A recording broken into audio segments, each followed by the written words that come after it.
सुनी अनुकथन परस पर होई। पथिक समाज सोह सरि सोई। घोर धार भृगुनाथ रिसानी। घाट सम बधि राम बरबानी। इस कथा को सुनकर पीछे जो आपसे आपस में चर्चा होती है वही इस नदी के सहारे सहारे चलने वाले यात्रियों का समाज शोभा पा रहा है। परशुराम जी का क्रोध इस नदी की भयानक धारा है और श्री रामचंद्र जी के श्रेष्ठ वचन ही सुंदर बंधे हुए घाट हैं। सानुज राम विवाह उछाहू। सो शुभ उमंग सुखद सब काहू। कहत सुनत हर सही पुल काही। ते सकृति मन मुदित नहाही। भाइयों सहित श्री रामचंद्र जी के विवाह का उत्साह ही इस कथा नदी की कल्याणकारिणी बाढ़ है जो सभी को सुख देने वाली है। इसके कहने सुनने में जो हर्षित और पुलकित होते हैं वही पुण्यात्मा पुरुष हैं जो प्रसन्न मन से इस नदी में नहाते हैं। राम तिलक हित मंगल साजा। परब जोग जनु जुरे समाजा।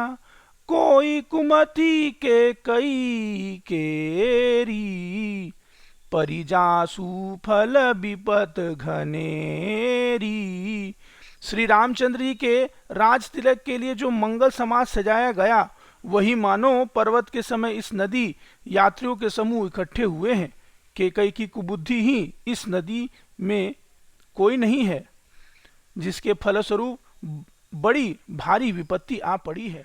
समन अमित उत्पात सब भरत चरित जप जाग। कलियघ खल अवगुण कथन ते जल मग बग काग। संपूर्ण अनगिनत उत्पातों को शांत करने वाला भरत जी का चरित्र नदी तट पर किया जाने वाला जप यज्ञ है। कलयुग के पापों और दुष्टों के अवगुणों को जो वर्ण है वही इस नदी के जल का कीचड़ और बगुले कौए हैं। कीरित सहित छहू ऋतुरूरी।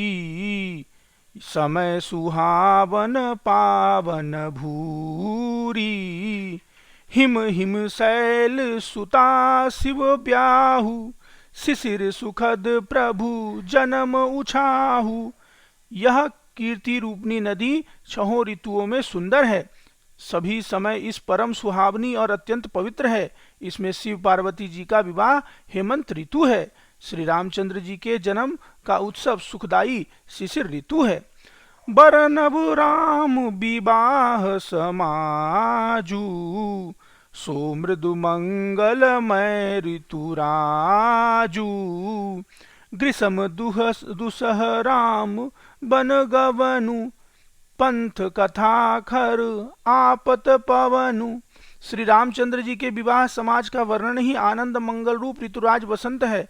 श्री रामचंद्र जी का वनगमन दुसह ग्रीष्म ऋतु है और मार्ग की कथा ही कड़ी धूप और लू है। बरसा घोर निशाचर रारी। सुरकुल साली सुमंगलकारी। राम समाज सुख विनय बड़ाई।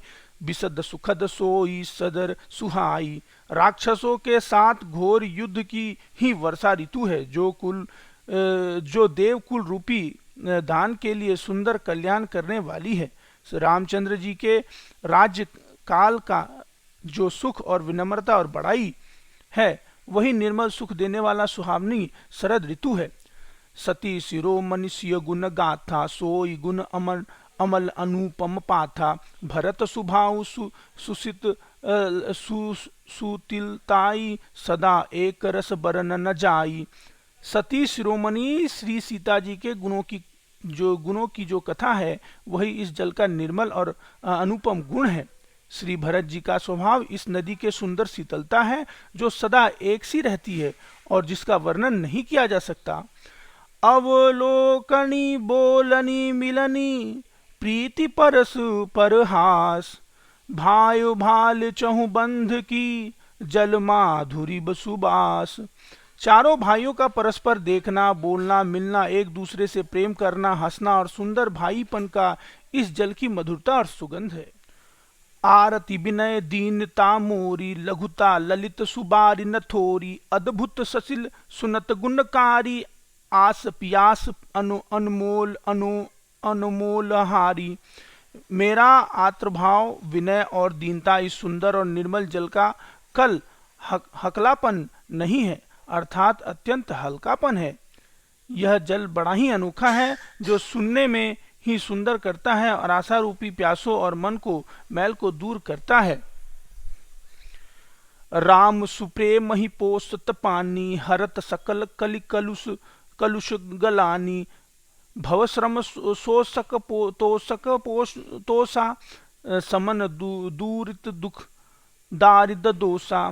यह जल श्री रामचंद्र जी के सुंदर प्रेम को पुष्ट करता है, कलयुग के समस्त पापों और उनसे होने वाले गलानी को हर लेता है, संसार के जन्म मृत्यु और श्रम को सोख लेता है, संतोष को भी संतुष्ट करता है, पाप ताप दरिद्रता और दुष्ट को नष्ट कर देता है।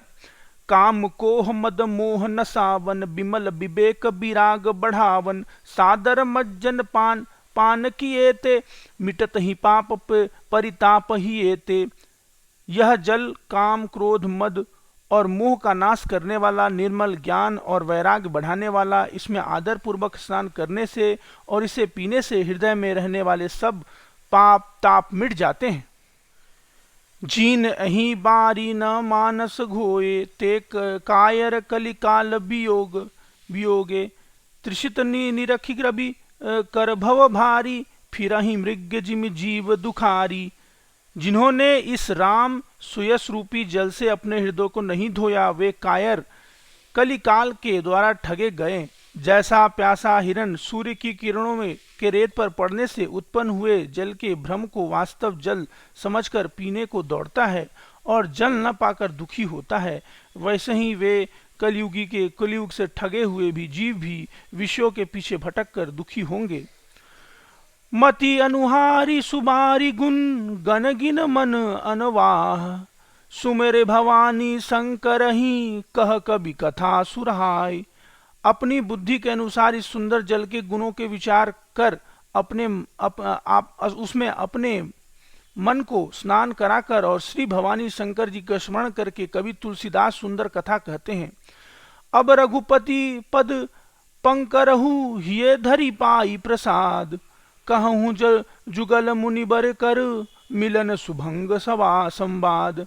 अब मैं श्री रघुनाथ जी के चरण कमलों को हृदय में धारण कर और उनका प्रसाद पाकर दोनों श्रेष्ठ मुनियों को मिलने का सुंदर संवाद वर्णन करता हूँ।